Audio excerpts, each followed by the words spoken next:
ready for the dictation? Start. The questions which arose for consideration in the instant appeals were whether persons appointed as superintendents in aided non-governmental hostels are entitled to claim absorption by way of regularization in government service or salary on par with superintendents in government hostels, and whether part-time cooks and chowkidars appointed temporarily by mess committees of government hostels with 2 or 3 years service are entitled to regularization by framing a special scheme. Allowing the appeals, the court held that the High Courts, in exercising power under Article 226 of the Constitution, will not issue directions for regularization, absorption, or permanent continuance unless the employees claiming regularization had been appointed in pursuance of a regular recruitment in accordance with relevant rules in an open competitive process against sanctioned vacant posts.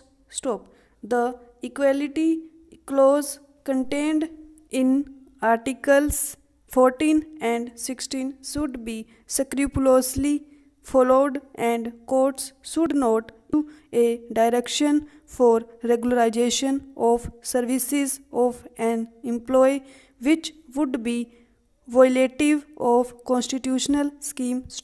While something that is irregular for want of compliance with one of the elements in the process of selection which does not go to the root of the process can be regularized, the back door entries and appointments contrary to the constitutional scheme and or appointment of ineligible candidates cannot be regularized. Mere continuation of service by temporary or ad hoc or daily wage employee under cover of some interim orders of the court would not confer upon him any right to be absorbed into service, as such service would be litigious employment.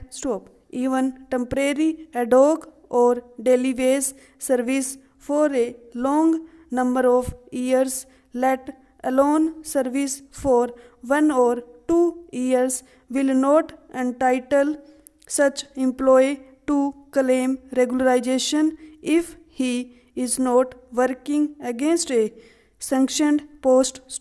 Sympathy and sentiment cannot be grounds for passing any order of regularization in the absence of a legal right. Even where a scheme is formulated for regularization with a cut-off date, that is a scheme providing that persons who had put in a specified number of years of service and continuing in employment as on the cut-off date, it is not possible to others who were appointed subsequent to the cut-off date to claim or contend that the scheme should be applied to them by extending the cut-off data or seek a direction for framing of fresh schemes providing for successive cut-off dates. Part-time employees are not entitled to seek regularization as they are not working against any sanctioned post. There cannot be a direction for absorption, regularization or permanent continuance of part-time temporary employees stop. Part-time temporary employees in government-run institutions cannot claim parity in salary with regular employees of the government on the principle of equal pay for equal work stop. Nor can employees in private employment, even if serving full time, seek parity in salary with government employees stop. The right to claim a particular salary against the state must arise under a contract or under a statute stop. The respondents in the instant appeals were appointed in pursuance of the government and aided hostels management rules 1982, which were issued by the state government on 18/1/1982 stop. Though they were referred to as rules, they were not statutory rules framed by the state government in pursuance of any power vested in the state by the legislature under any enactment stop. They were more in the nature of executive instructions and guidelines framed for administrative convenience stop. The said rules were intended to apply to government hostels run by the Social Welfare Department as also aided hostels which received any aid in the form of grant from the Social Welfare Department stop.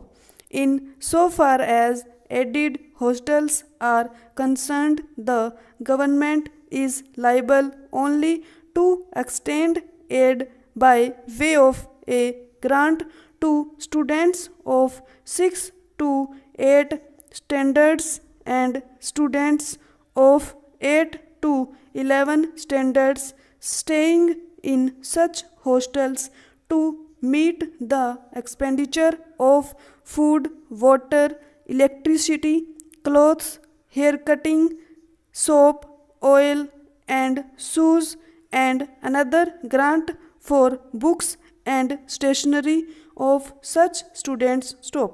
The government is not liable to bear the expenses of salary and allowances of the employees of the aided hostels, and it is for the private organizations which run the aided hostels to meet the salaries of employees from their own resources stop.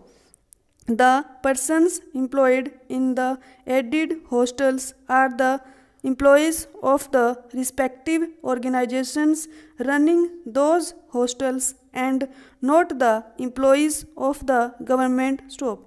The government has merely prescribed the eligibility conditions to be fulfilled by the private organizations to get grant to meet the food and education expenses of students staying in such hostels stop. Therefore, under no stretch of imagination, persons employed by aided hostels could be termed as persons employed by the state government stop.